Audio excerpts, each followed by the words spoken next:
Hey, so this is Mark J. Hoffmans Jr. with UCARE. Currently live, but I'm also recording so I can actually put this up on YouTube under one of my missions. Just want to give some information, let you guys know what's been going on. So far today, I went to Impact Northwest. Come to find out, I actually didn't have a meeting today. It was tomorrow. It's currently the date is actually November 6th, 2013. It's now 9:24 p.m. so it's a little bit after my bedtime. On a normal basis, I usually go to bed about 9 o'clock. But I figure I'd stay up and leave this message to upload it. So, but today what I did accomplish is I actually ended up going up to treatment and meeting with my Fit for Recovery team manager, which gave me a lot of information, which I don't currently have in front of me, but she gave me information for a lot of Oxford House places, etc., and many different resources so I can look into them, but I need a phone in order to do it. Well, I can't afford a phone without a job, even though I'm actually applying for jobs. Matter of fact, I got a Subway application in now, and along with that, I also went to, what's the name of the place here? Oh, Home Forward. That was the place. It's kind of interesting that they have this list right here, right? It says rental vacancy listings by property owners in Multnomah County accepting Section 8 assistance.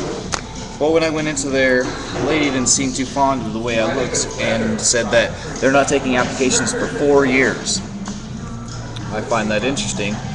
Instead, they're spending money on refurbishing the building, and they're sitting cush for 4 years, so they don't have to worry about having to take new applicants. They only deal with the ones that they already have. 4 years, what am I supposed to do by then? I think I'm screwed. So she denied me an opportunity to fill out an application regardless of their obligation to do so, so I can get Section 8.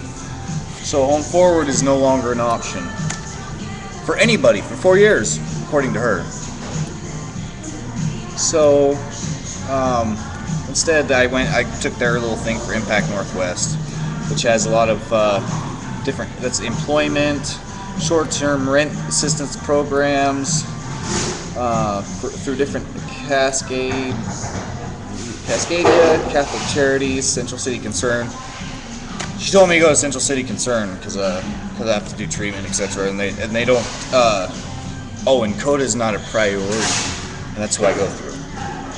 So, at least my Fit for Recovery management team, Iris, she was able to give me more resources today than she has in the past. Even though she was waiting on a few things as well as I was for like my birth certificate and my ID, which I now have. I also picked up while I was at DHS because I also filled out the new Oregon Health Care Plan information to get Oregon Health Care, so I can get glasses and whatever else needed done, along with a little dental, I guess. I don't know what it covers all. While I was there, I also grabbed an Assurance Wireless application, so I can mail that in.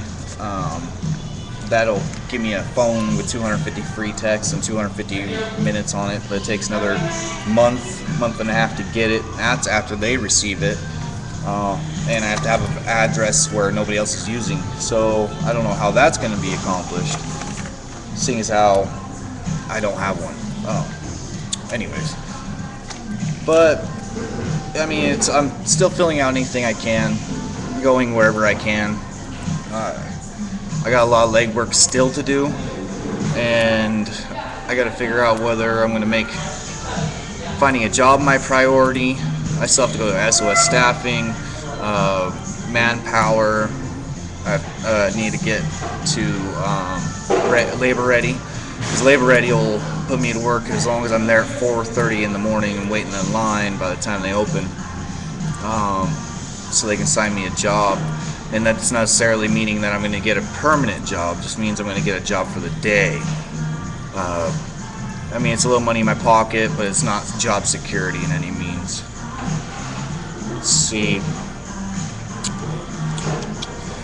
It's pretty much the gist of it. I did get a couple donations today, which is great. And, thank you again, Munjin, for the hard drives for the laptop in case I need them.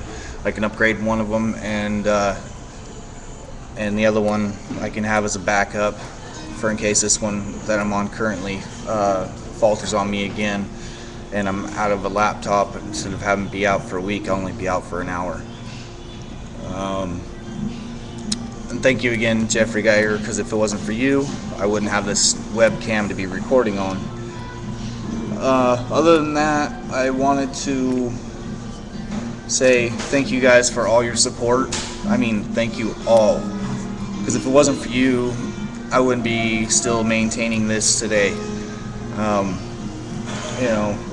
Whether you're a fan of UCARE or not, if even just by looking at what we've got going on and clicking on it, it means a lot to me. It shows that people actually are responding to the real situations instead of avoiding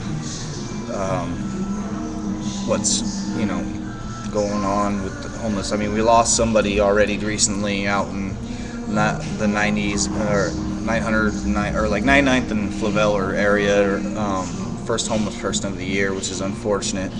I don't have his name right in front of me, but that's our first person of the year, and on average it's between 47 and 57 a year that die out here on the streets due to inclement weather or drug use, because they're trying to deal with being on the streets and have no other opportunity than to be out here. They're forced into the street already as it is, and have to deal with the fact that they can't even cover themselves with tarps sometimes because cops consider it a structure. The bike trailer you guys see that I'm maintaining and sleeping in, actually I got kicked out of the park the other day over by City Hall because they considered it a structure even though it's part of my bike. Legally they're wrong, but I just didn't want to deal with it, and I can fight it all I want and I'll win it, I guarantee it, as long as I go in front of a legitimate judge, not one who's biased or Republican or anything like that.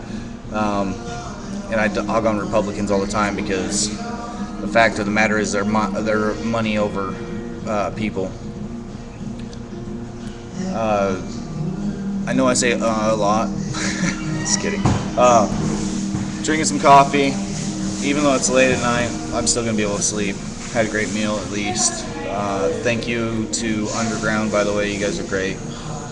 It's 12th and Clay on Wednesdays for 25 and under, just so you know. They are very particular on it, but that's only because it was started as a youth program and it will always remain a youth program. I helped out there maintaining it as well. It's a great church. Organization that started it. It's just a gentleman that started in the church next behind it and got so big that he had to go to a different area of the church. It's beautiful because everybody can come together, play games together, board games, talk, have a good time, and not be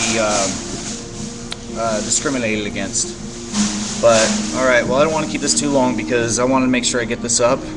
So I will keep you guys updated on what I do and where I get. And again, thank you all for your support. And please do me a favor, recommend me to other people. Recommend UCARE, because the more people we get united, the better. I don't care if they're not or in Portland or whatever.